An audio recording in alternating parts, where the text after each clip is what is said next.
Welcome mates to another Talking About video. In this video I'm going to be talking about farms, because farms were the most important part of the medieval economy back then, and many people think that most people used to live in cities, but it's quite the contrary. Most of the medieval citizens of a country lived in or used to live on the land.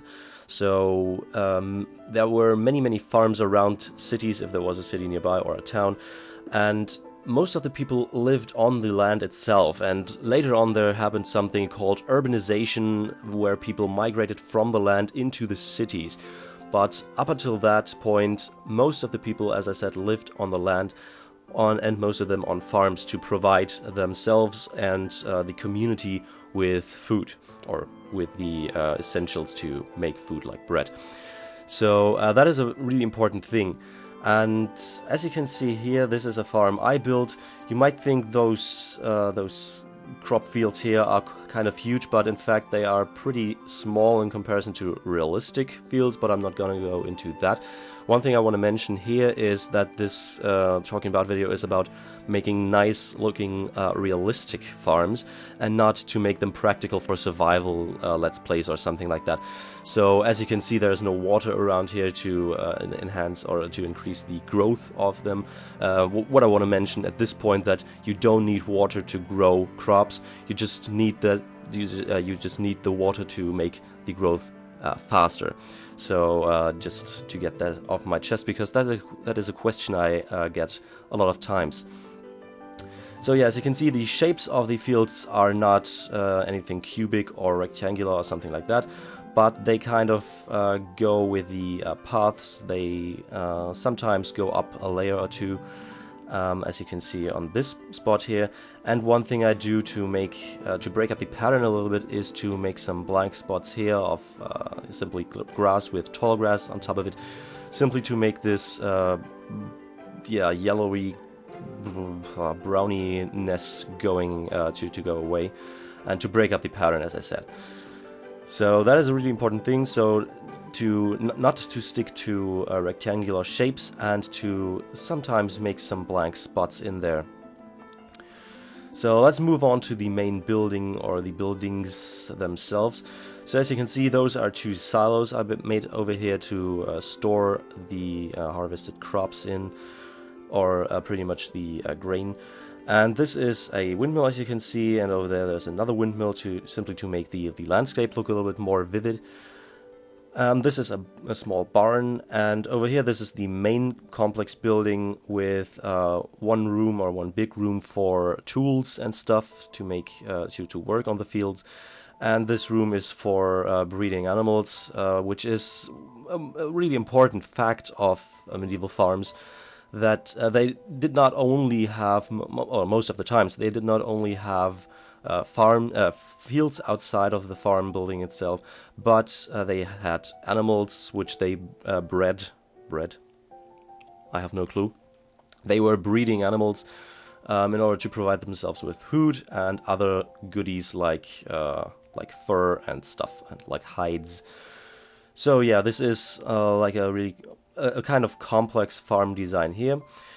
And now I want to move on to one thing which you might be able to see from up here. So you might be wondering, what is that in the bottom right corner? It looks like,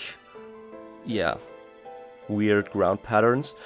But what this is the trial to make something called the three-field rotation, which was something which was used in medieval times a lot from farmers. It kind of worked like this. So you divided your land into three different parts, and you only planted crops on two of those parts, and the one part was left free. The plants could just grow there like they wanted. And the thought behind all this was that the ground depletes too much if you just let crops or other goodies grow there over and over and over all the years again. So the thought behind this was that one part of the land had the time to regenerate, for all the materials to regenerate in the ground, so that the crops would grow better in the next year if you planted something on there. So as you can see here, You might want to say I have 4 parts here, which is another thing. So I have 3 fields over here which are being used for harvesting crops, and 1 field in the bottom right corner which is kind of representing this depleted ground. It's just gravel and smooth stone put into the ground without any real pattern, just to make it look a little bit depleted, the ground. So this is one thing you might want to do if you want to make it realistic looking.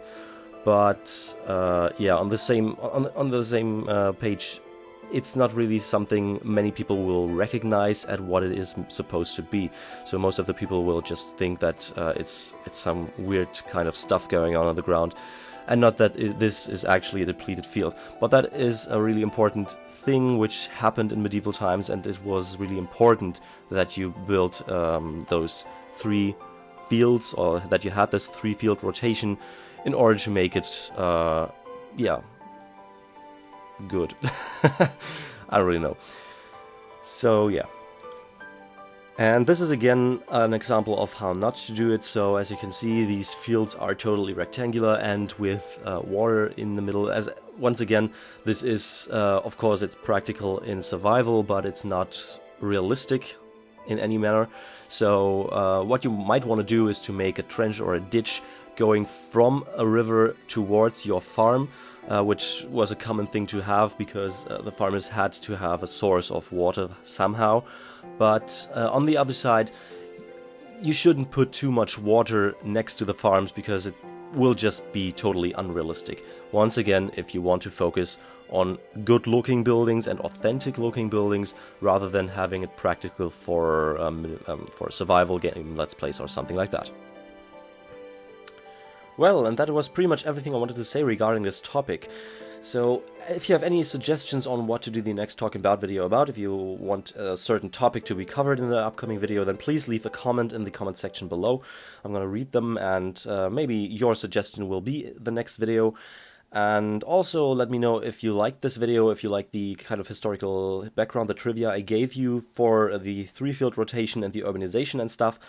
And yeah.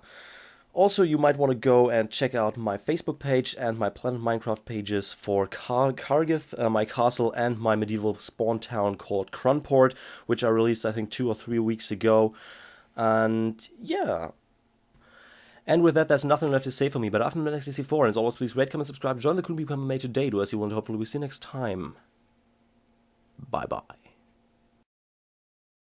The links to all those things are in the description, and with that there's pretty much nothing left to say for me, but after that, damn it. Again, I've met X64, and as always, please rate, comment, subscribe, join the community, today. Shit.